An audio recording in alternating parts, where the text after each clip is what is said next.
गौमूत्र यह वात, पित्त, कफ, उदरशू, खुजली, मुख के रोग, कुष्ठ, खांसी, श्वास रोग, सूजन और पीलिया रोग में अत्यंत लाभकारी है।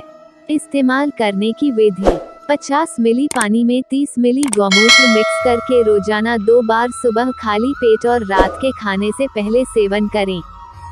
इसी तरह के आयुर्वेदिक प्रोडक्ट की जानकारी के लिए चैनल को सब्सक्राइब करें।